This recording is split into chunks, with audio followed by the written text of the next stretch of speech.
Hello, everyone. I'm Mackenzie Jacob, your host, and welcome back to Dressed Rehearsal, the podcast where Broadway meets fashion and we discuss personal style and the roles that shape us on stage and off. Today's episode spotlights Tatianna Cordóba, who made a huge splash last Broadway season starring in Real Women Have Curves, leading the company at just 25 years old. Yes, 25. For anyone who didn't get a chance to see the show, Real Women Have Curves was a new musical full of joy, warmth, and humanity. The story follows Anna, played by Tatiana, a young daughter of Mexican immigrants growing up in 1980s Los Angeles. She dreams of leaving home to become a journalist, but has to navigate what it means to support her undocumented family, balancing duty, identity, and ambition without giving up on her own dreams. The Broadway production of Real Women Have Curves is a vibrant celebration of body positivity, Latinx identity, and the everyday strength of women. In a time when ICE raids dominate social media and immigrants continue to be unfairly vilified, Curves stands as a powerful reminder of the beauty and resilience within the immigrant experience. Its message feels more urgent than ever, a call to recognize our shared humanity and the universal right to dignity. We actually had Josefina Lopez, the original playwright of Curves, on episode 6 of Dress Rehearsal. So I highly recommend listening to that episode as a companion to this one. It's a perfect double feature. Tatiana is generous with her story, grounded, intentional, and radiates so much gratitude. Her commitment to genuine human connection is deeply inspiring, and I have no doubt that her voice and leadership will continue to make meaningful change in this industry for years to come. Please enjoy Tatiana Cordóba on Dress Rehearsal. And welcome Tatiana Cordóba to the podcast. How are you? Good. How are you? I'm good. I'm so excited to have you on the pod today. And the first question we ask every guest is, when did you get bit by the theater bug? Oh my gosh. Well, I'm so happy to be here, by the way. Probably, I don't remember exactly how old I was. Definitely like under the age of 10. But my parents sat me down and showed me the movie Annie, the 1980s movie Annie, and that was it. I was like, oh, okay, whatever that little girl's doing, I don't know what it is, but that's what we're gonna be doing. Wait, that was mine too. And then when I Yeah. in Annie, I was Pepper, the angry, well, sassy orphan, and Yes.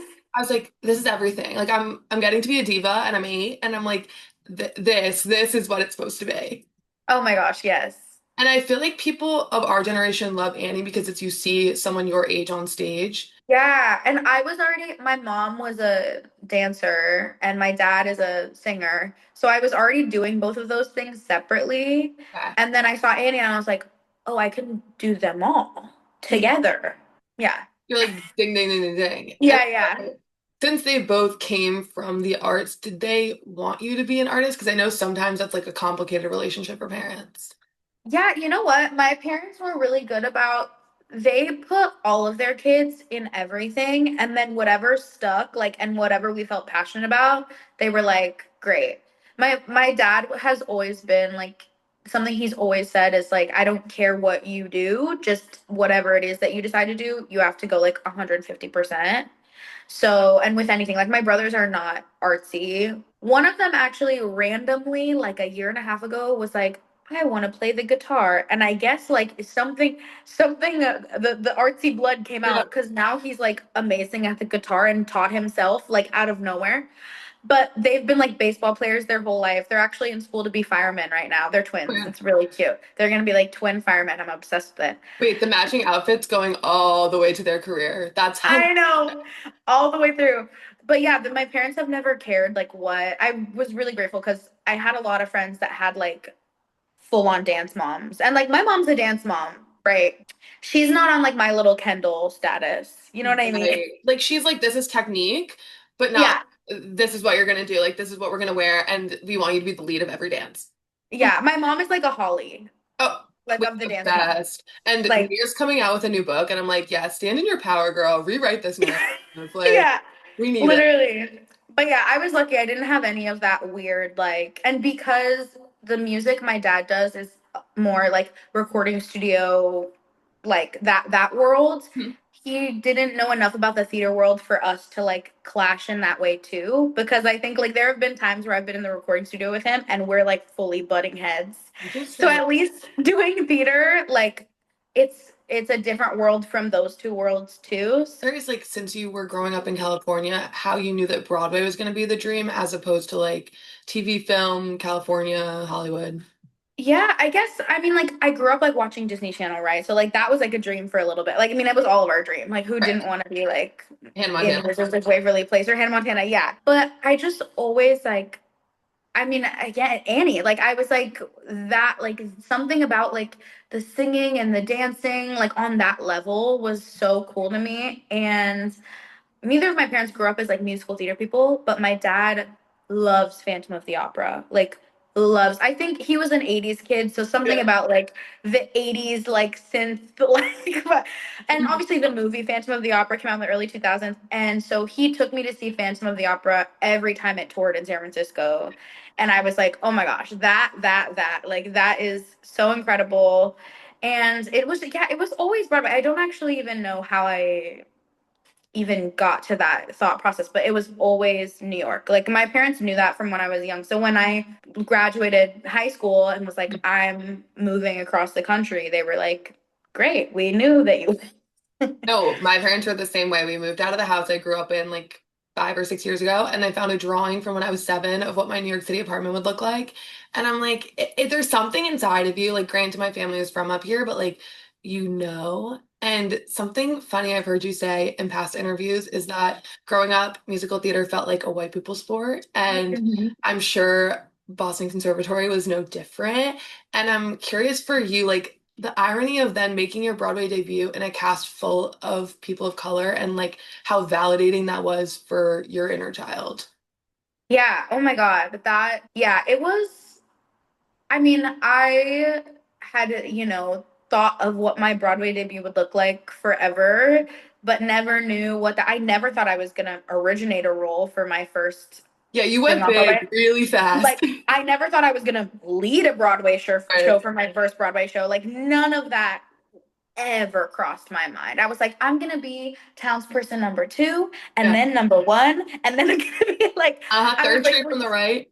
we're gonna work our way through the ranks. And so it just didn't happen at all how I thought it would. And there's not shows besides like Hamilton, and maybe that's it. There's not shows for brown people right now. Right. And so I never would have imagined that that would have been what happened.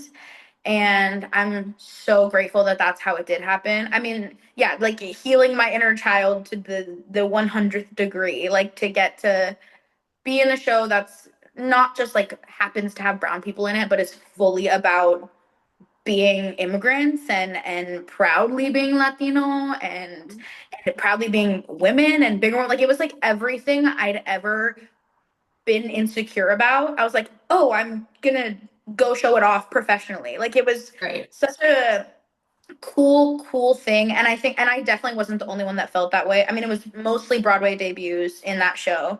And I mean, the woman Florencia who played my sister is an immigrant, and she's the first Mexican immigrant to ever be on Broadway. And Which is like there was wild. just which is wild. It's 2025. It's 2025. It's wild. But like it's just so many barriers were broken and so many firsts for everyone. And it was really cool. And I am so grateful that that was my first Hmm. experience, because I think that that also stepping into the Broadway industry as a newbie, like fresh. I had done one professional production before that. And so I was green, fresh. And stepping into it, and with all of these women that were older than me, brown women that were older than me, Justina Machado, I've looked up to my entire life. Like and them sort of just like holding me and taking care of me. And my first experience on Broadway being learning how to stand up for myself and learning Hmm. how to just show up as myself in the room and knowing what I deserve as a woman of color was awesome. Like I think that I got really lucky that that was my first experience because now any other room I walk into, I show up in a different way of like in a different level of like confidence and just like knowing what I deserve. And how special, not only were you learning from the women that were older than you, who they were even making their Broadway debuts, but you were also like building a canon for like young Latina girls to use moving forward and like to sing and find their own voice. And so it's not only like benefiting from learning from others, but you're also leaving things better than you found it, which is really special. And Yeah. I think last year in particular is very interesting to me because I'm curious if you found community in the fact that there are so many other young women on Broadway, especially last season, that are women of color. Like you look at Helen J. Shen, Joy Woods, Jasmine Amy Rogers, like there's this community that is kind of taking Broadway by storm and what that community means to you and kind of what that feels like. Yeah, I mean, it's really cool. I mean, similarly to what I just said, it's not a way I ever thought I would get to start my career or like an it's never a way I thought I would enter the industry. So Mm. I think that that's really, really cool. And I feel very lucky because I know that most people before me didn't get to experience that.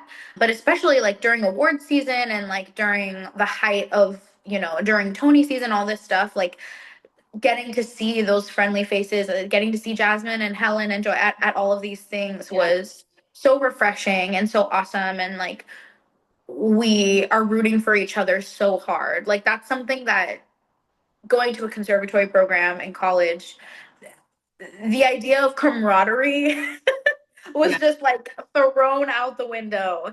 And I just sort of accepted the fact that it was just going to be like dog eat dog. Like I have to just be in my own little world as I enter into the industry, which it still mostly is. Mm. I think it's really awesome that we're, Broadway's slow. It's slower than everywhere and anyone else. Yeah. But slowly, like we're trying to like spark change and change things. And yeah, it was really refreshing getting to see people who look more like me in those big rooms that I never thought that I would be in, let alone so many of us. Right. And it almost feels like a freshman class, kind of. Like I was listening to, I love Amy Poehler's podcast, and Yeah, Kristen Wiig was saying that she joined SNL alone and versus like other people that come in with like a group. And obviously, you guys were in different shows and had different companies to represent. But just having someone, even your own age, in the room, I feel like makes such a difference. And yeah, so I'm curious, though, being at such a young age, how you navigated leading a company because that is such a huge responsibility. yeah. I still don't know. I mean, I didn't really have much of a choice. I Right. was like, okay, like this is happening.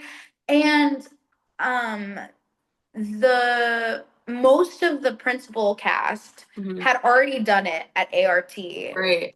and had been a part of the project for a year. Florencia has been with the show for like 2.5 years. Jen Sanchez, who played Rosalie, she's been with it from the very first Zoom, like COVID Zoom reading that they did.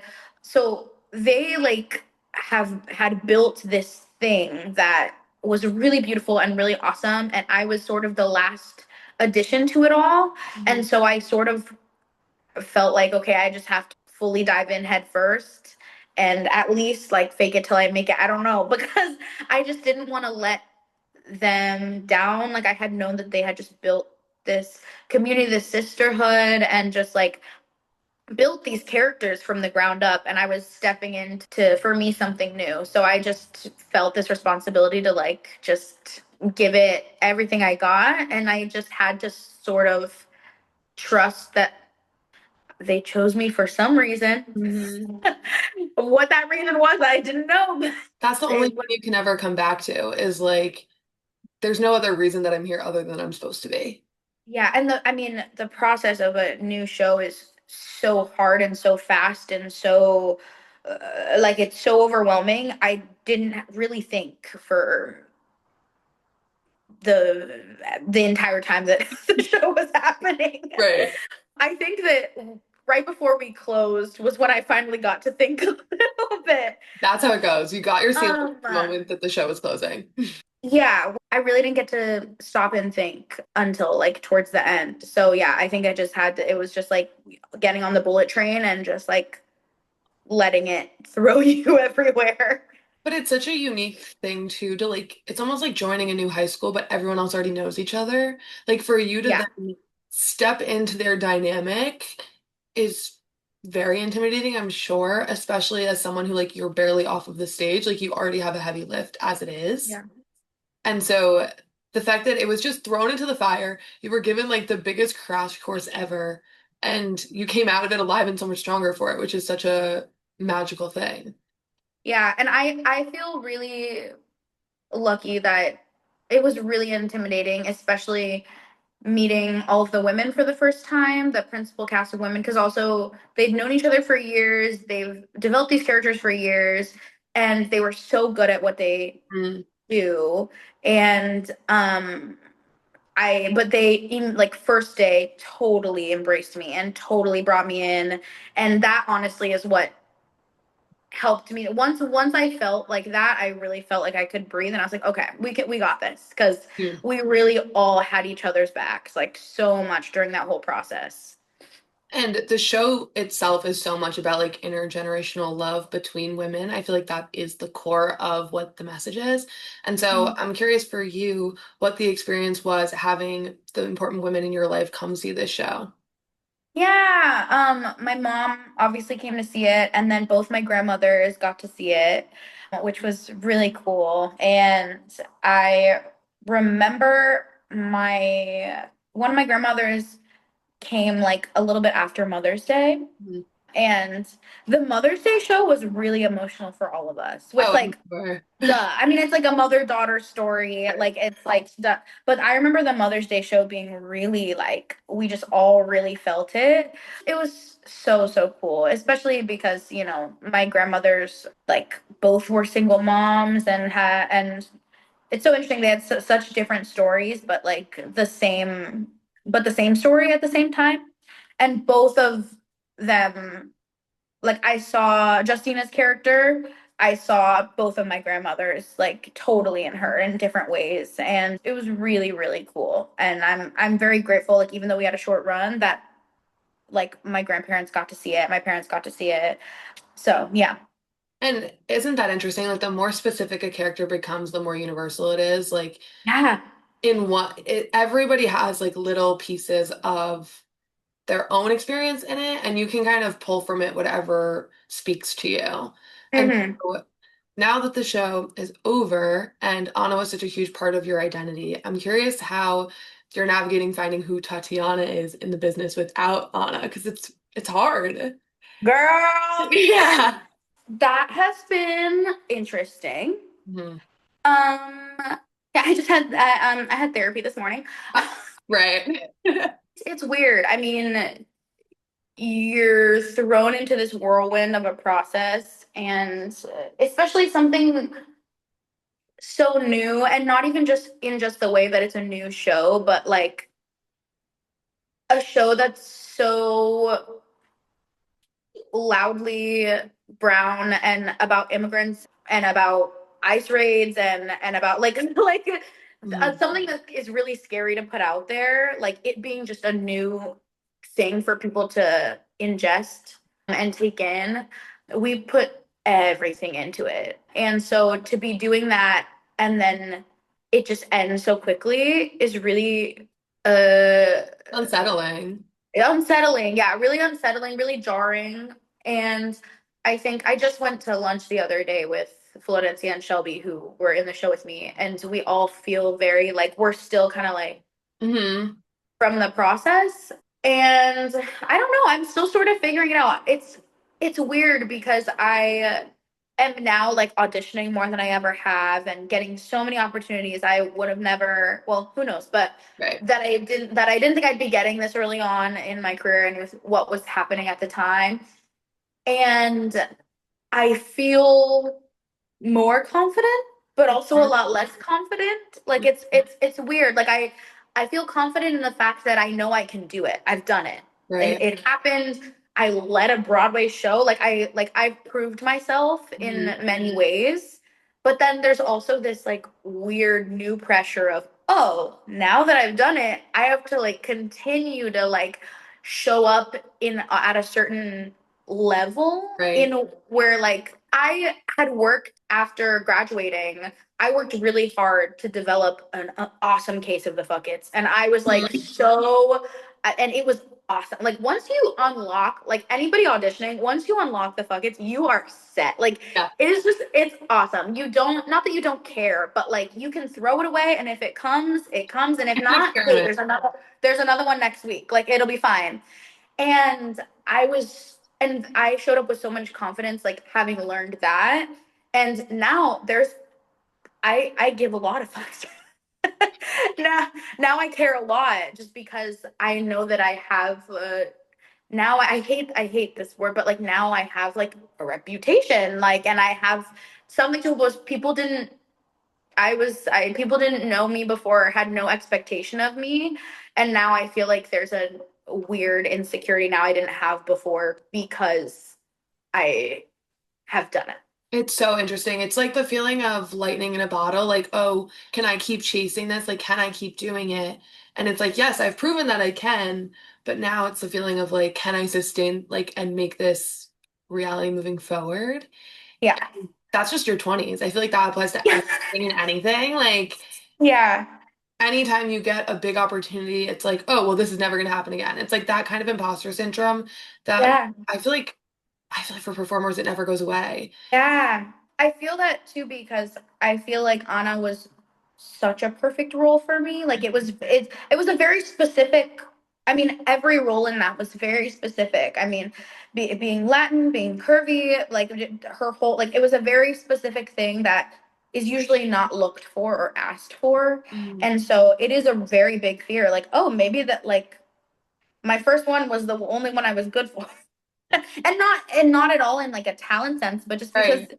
Broadway is slow and like a lot of times when you are brown and when you are bigger bodied, when you're brought in for certain roles, even if you know it's something you could do well, it almost feels like sometimes the other people on the other side of the table are bringing you in as an experiment. Like, Mm, ooh, what if we make this character right. have a butt? Right. What if Like, we make this character a little, what if we make her have some curly hair? You know what I mean? It feels like sometimes they're like, it's an experiment. It's just like weird. So right. going from something that was so right for all of us, like that, all of us that were in the show, to now not really knowing, going back to not knowing where we fit is a little weird. Yeah, it's like navigating the frustration of like it coming out as like an angle. Like you look at Gypsy Yeah. and people being like, oh, that was like the angle or a new perspective versus it's just being a new like revival of Gypsy. Yeah, totally. And I think something that was also really special to the cast is how vocal everybody was on social media talking about what this experience meant. Because, yes, the show was in the 80s, but like everything that was happening was also happening in real life. And Yeah. I'm curious, like, how you held the heaviness of that because that's a lot to take on just emotionally. Yeah, I mean, it was so the juxtaposition of like living out our wildest dreams and then like during intermission we're watching TikToks about all the things that are happening in the world and then after intermission I have to do a scene where my friend gets deported. Like it was just Mhm. like so wild and it, such a weird and like your feelings are combating each other a little bit because you're like you want to help and like and do something about what's going on and you're like I'm just doing this little play. Like, I'm just singing and dancing like sometimes it felt like we just wanted to do so much more but you know there's only so much you can do. We had undocumented immigrants in our show. Like there's you know there's only so much we can do. The people that would come to us at stage door and tell us their stories and tell us like how much it was like impacting and helping them and was beautiful and was awesome and made it worth it. But it was definitely hard. There were a lot of rehearsals and shows that just were felt so much more and it just made it like so much more important for us to fight to stay open and like to fight to, meet all of those milestones, like performing on the Tonys and doing our album and all these things felt like acts of resistance. Like we're Yeah, still doing it. We're making it, which even though we closed prematurely in my opinion, the fact that we got to hit all those milestones, like there we couldn't have asked for a better way to end, that we got to do all of those awesome things that we didn't know or think we would be able to do. right. But yeah, it was hard, but it was definitely important for us to all speak up. I mean, you're doing a show about immigrants with immigrants in it, and you're portraying immigrants being deported. Like, how do you not talk about it? Right. How do you not talk about it, especially when it's reflecting exactly what's going on 2 blocks down? Like, Yeah. And I think that's what our generation, I feel like, is starting to learn is like, we're not all going to be the politicians, but we can change our corner of the world and like focus yeah, on the micro because the macro is too overwhelming and it's too yeah, much. And so, yeah. on the flip side of social media, though, you guys had so much fun creating your own content. And so, I'm curious kind of what inspired you to like go behind the curtain and kind of what you feel like the role of social media is now with shows, because I feel like there's so much pressure on performers to like build an audience. Yeah, I mean, yeah, there is a lot of pressure, like especially there were so many shows. So many shows. There were so many shows last season. At some points it felt like a competition for who had the best content. Like, and it felt like because that's what is selling tickets now. Do you know what I mean? Like when the We Could Go See Boop came out, the ticket sales were going crazy. Like One TikTok sound. one TikTok sound, like that's all you need, right? Or the death becomes her. That is really fucking Mhm. rude. That thing, like like it's all. Anyways, so yeah, we felt pressure, but also if there's any cast on Broadway that was the most like silly and ready and willing to do dumb shit like that, The it was personality us. hires. And Personality no, all everywhere. we joked all the time. All of us were personality hires. No, One of the. talented. Very talented. Personality hires. Like just everybody, like you would like I did this one. I only got to do one episode because we found out we closed very soon after. But did this like that was supposed to be a series that was like telenovela style. Like I made a sweatshirt of it. Las Chismosas de Boyle Heights was like what it was Yes. called, and it was like a confessional telenovela style like Instagram reel TikTok. And I went into every person. Can you do? Yeah, yeah, yeah. Just tell me what to do. And it was in my text the next day. Like everybody was so down to do it. Like the person who did the voiceover for it was somebody in our ensemble, and he does voiceover work. Like that's like his thing. And I was like, "Do you have a Antonio Banderas like telenovela?" And he was like this. And I was like, "Oh my god, send that to me right Done. now." Done. And it's just everybody, honestly, with what was happening in the world and with us knowing that we weren't making the ticket sales we wanted and that, the thought of the potential of closing sort of looming over us, we just were like, we're just gonna have fun. I mean, why not? We're just gonna have fun. And Shelby and Florencia did so many awesome videos. Like they'd have this like Tony dress series that they did where they got like Megan Hilty and like Helen to do it, which was so exciting. And they were just like stupid ideas. We would during intermission was when we would change underneath into our like underwear for the song Women Have Curves. And I would go in my underwear downstairs to Florencia's dressing room every intermission to hang out. And that's when in my underwear we'd be talking about like what our next like funny TikTok idea would be and just throwing like stupid stuff out there. And it was honestly a way for us to like, you know, have fun with each other and just a little bit of a distraction from like all the other factors that were so out of our control. Right. That was something that we could control and like have fun with and like cast bonding. And it's so fun to like involve other casts and just like build community out of it. And because people Yeah. love a crossover episode, like people Oh love yeah. it's the Disney Channel effect. Yes. Literally. And so Curves is also a show about a dress factory and embracing who you are. And I'm curious for you in your fashion, like what wearing the right dress means to you and how that like affects your confidence.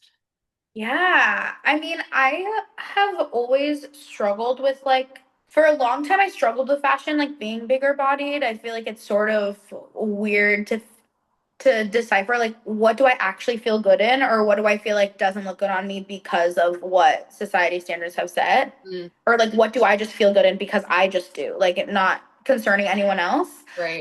But in recent years I've really been embracing that. Honestly, right before I got curves I was working at J Crew, Uh, and I loved it. Shout out to the J Crew in Edgewater, New Jersey, because it's the also best. J. Crew Renaissance these days, so it was a good time to be there. Everybody should go to J Crew. Anyways, It's a J. Crew um, sponsored podcast. for that job, we had to either wear like J. Crew wear or we had to dress like pretty nicely. And so I really like took that on and like I made like a fashion TikTok. I should get back into it. I don't have it in or I don't use it anymore, but I was like really like curating my outfits and really trying to develop my style and it was so much fun. Hmm. And I would really experiment with it and like I'm the type of person where like if I need help in a store, I'm gonna go to the person that's dressed the best. Like I'm gonna go I'm gonna go to the person that looks like they know what they're talking about. So Yep. I took that seriously.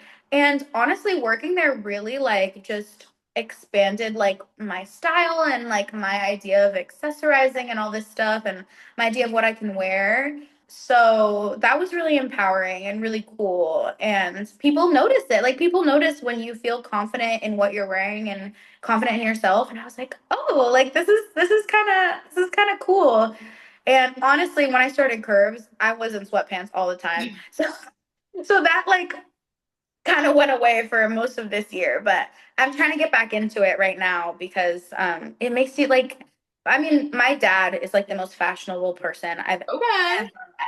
ever met. And he established that in all of his kids. Like my brothers, like I have very well-groomed men in my family, like where they Uh, just like my brothers for prom showed up and showed out. I'll send you those pictures separately, but please.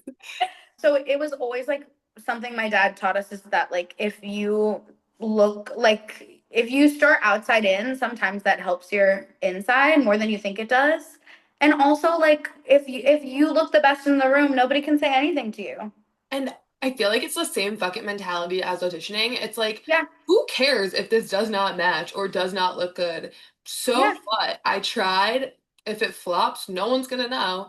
And I feel yeah, like New York is so liberating in that way of like you're in a sea of a million people trying to express themselves in a million ways, and it's almost embarrassing if you're like the basic one wearing the same thing as yeah, everyone else. yeah. And so I think that also really helps getting like inspiration on the street of like, oh, I would have never thought I could pull that off, but like, who says I can't? Yeah, totally. Yeah. And my dad is a bigger guy and he has always been the best dressed and the best like in the room. And like he was always like, nobody cares after that point. Cause what are they gonna say? Right. What 'Cause are, what are, what are they gonna do? What are they gonna say? And so I've really like adapted that mentality, and I think that's really helped my confidence. But yeah, being in New York gives you a lot of freedom to experiment with that because everyone really experiments with their style, and you see so many different kinds of styles, like just walking down one block. So you get inspiration from everywhere. yeah, exactly. And I'm curious if you had to pick like a holy trinity of style, like are there like fashion icons, even people in your own life that you would say are like, when I'm picking something out, I'm like, oh, I want to channel this energy. Yeah, I grew up sort of like a tomboy Okay. was my vibe growing up, and I really was not. And I'm from Oakland, California, so there was very streetwear, and I've always loved that. And that also just feels like very comfortable to me because that's what I like grew up wearing and seeing. Mm-hmm. But when I moved here, I really started loving that like kind of preppy, like the fall New York, Mm-hmm. like The boot, like the corporate sweater. girly, like you know, yes, like the trench coat and the collar under the sweater and the loafers. Like I fell in love with that too. So honestly, I feel like my style now is a little bit of a mix of both, depending on the season too. But I love like the cross of like that northeastern, like and then streetwear. I love that crossover. And I feel like you don't have to tie yourself to one. Like today I Yeah. could do one, tomorrow I could do the next. And Oh, that's much totally. more fun because I feel like growing up, you're like, oh, I need to figure out my look. And it's like, who cares? I can look one way today, Yeah. the next Yeah. tomorrow. Yeah, and I used to be really afraid of like embracing my feminine side when it came to fashion, not for any particular reason. So I love like when I go out, I'll do like, sexy, like Yeah. I've never had a problem embracing sexiness, but like Interesting. soft femininity has always been hard for me, which I think is interesting. I don't know why. We'll unpack that at a later date. But Yeah. that's always been hard for me. And so now I really like mix like the harder like streetwear with like a softer feminine preppy vibe. And I love how those styles together also like can be super casual or super like dressed up. Love that. And now that you do have a lot more fancy events, like what was your process in picking your opening night dress? Like what is your vibe going into it? That was interesting because all of the advertisement for Curves is not at all how I dress in real life. Like it was really colorful, a lot of patterns, a lot of which I love, but that's just not my natural whatever. I'm black, gray, a maroon. Yeah, I'm not. That's not my vibe unless I'm in Miami, maybe. But that's not my vibe. But I really ended up kind of falling in love with it and like those bright, bold colors, like colors that don't word that you can't apologize for. Mm, So that was really good. So when I was picking my opening night outfit, normally for something of that like, level, I would do like sleek black or like an like and I tried on some stuff like that. But when I tried on the yellow one, I was like, "Ugh, this is just so unapologetic." And like, you only get one Broadway debut. And I'm the lead. And I was like, I should look like that. hmm. So I picked the bright ass yellow, beautiful, beautiful, beautiful hand stitched, gorgeous gown. And I'm so happy I did. I loved it. I was obsessed with it. It almost feels like its own protest of like I am here, like I am loud, I am proud, and I'm where I'm supposed to be and I'm meant to be here. And you can't really Mhm. like fade into the background in a bright yellow floral dress. Yeah, and honestly, that was my favorite part about one of my favorite, I mean, one of my many favorite parts of our opening night. But everyone in our cast wore something loud and proud and obnoxious, not in the bad way, but like where Hmm. it was just like so them and exactly what you said. Like we are here and this is our opening night. Like everybody just was dressed like that, and it was so awesome. And now that you're going into auditions, what are you wearing that like makes you feel the most grounded, like most confident? Honestly, I used to care so much about what I wore for Mhm. auditions, especially like, trying to like give a hint to a character or like whatever. And now I just go with whatever the day of I feel like will make me feel the most comfortable in my body, that'll make me feel like the most like myself, which is usually like a jeans and like a really simple top because I try not to do too much and like so that I don't, I can be as neutral as possible. Mhm. But yeah, I used to like, I remember in college and in high school, they taught us, to wear the character shoes and the A-line dress. Like everybody, oh my God, everybody had those dresses. It's giving the And dresses that they wore in Glee, like, but wearing them in real life. it was giving regionals. Yeah. It was giving regionals 100%. And so I did that like for so many years. And I was like, oh my God, I don't want to be singing and acting in heels. And it's not even necessary half the time. And also, they don't care. Like, that's one thing I learned after like this whole process is that the things they care about are not what you think they care about. If they are considering you, they're picturing a costume that you don't even have on you anyways. So it doesn't matter. But yeah, definitely something that's just more like casual and makes me feel the most physically comfortable to like sing and act to my best ability. Right, where that's like the last thing that you're worrying about is like a sleeve falling down or anything like that. Yeah, yeah. The last thing I want to be doing is like pulling up my like strapless bra or something like that. No, no, Yeah, no. no, could not be me. No. And okay, so for our last question, we ask everybody what you hope your signature stamp will be on the industry. When you leave an audition room, what do you hope that you leave them with? Oh my gosh, that's such a big question, Mackenzie. Therapy Um, 2.0. You get it doubled today. oh my gosh. It can even just be a feeling. Like I hope that they Yeah. I hope that I think something I try to leave an impression of, like with everyone I meet or, in an audition room or whatever, is I try to, even if I leave and immediately like the audition panel's like, yeah, this is not for her, I want to immediately feel like they at least felt like a genuine human connection with me. Mm. Because I think in an industry that's so oversaturated with false pretenses and just like so many things are and oh my god, it made me think of like the new AI actor. It's crazy.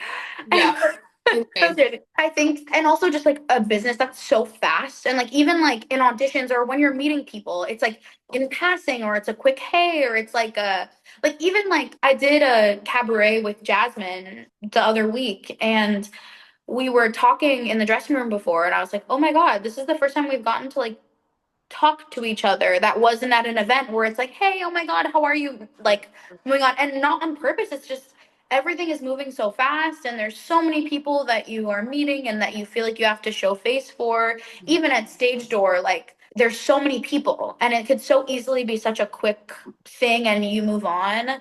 But something that I feel like I try to do, and like to think I do very well, is just make sure every person I meet or interact with feels like they made a connection with me, even if it was really small. Like I would be at stage door for an hour. Like I would do stage door for so long, really trying to talk to every single person and giving everybody the time that they needed and deserved, especially with the stories they were telling us and just like the impact we were making on people and them finally seeing themselves for once on stage.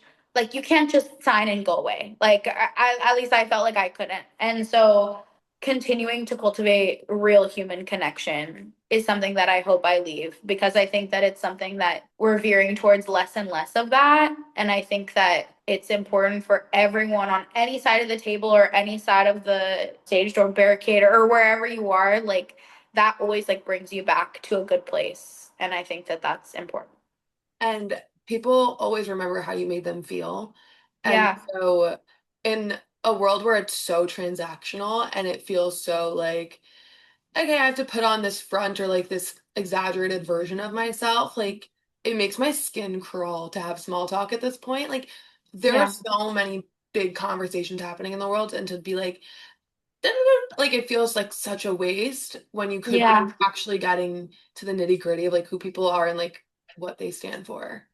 Yeah, 100%. And I think it in an industry that's like that, it's so that's how you burn out so fast, or you're so Mm, exhausted. It's from all of that. And if you can just find like those little like points of human connection, it just lifts it a little bit. Like even like there are people that the other night I did Filipinos on Broadway 54 Below show, mhm. and there were people Filipinos show up for their people. And I'm half Filipino, and as soon as people found out I was Filipino, there were Filipinos at every stage door at Upset. Rosen Health Curves, and they were had their flag, and they were like not playing around. Yeah. And there were people at the Filipinos on Broadway show that came to Curves and that I remembered from stage door, and that have come to like a bunch of really little things of mine Mm. just because they remembered our conversation. I remember them and I know their names, and I met their daughter, and like that is all so important. And like you don't forget those things. I hope I see that those people that I saw the other night that came to, I hope I see them, when I'm on my 10th Broadway show at the same thing. And all of those things like is what make everything worthwhile, I feel. Right. And it's a representation of like what they could be. And I feel like I use this quote on every podcast, but I believe in it so much is like, if you plant a million seeds, you never know what's going to grow. Like those people could be a director one day and you might be in their show. Like if Yeah. you look at Justina Machado was in the show when she was Anna's age and then was in it again 30 years later. Like you don't know where things are going to Yeah. go. And so if Yeah. you lead with purpose and intentional ways, can't go wrong. Yeah. Well, thank you. Thank you. Thank you. You are the best. And Oh this my gosh. such delay. This was so fun. You're so fun to talk to. Yeah, thanks. Yeah.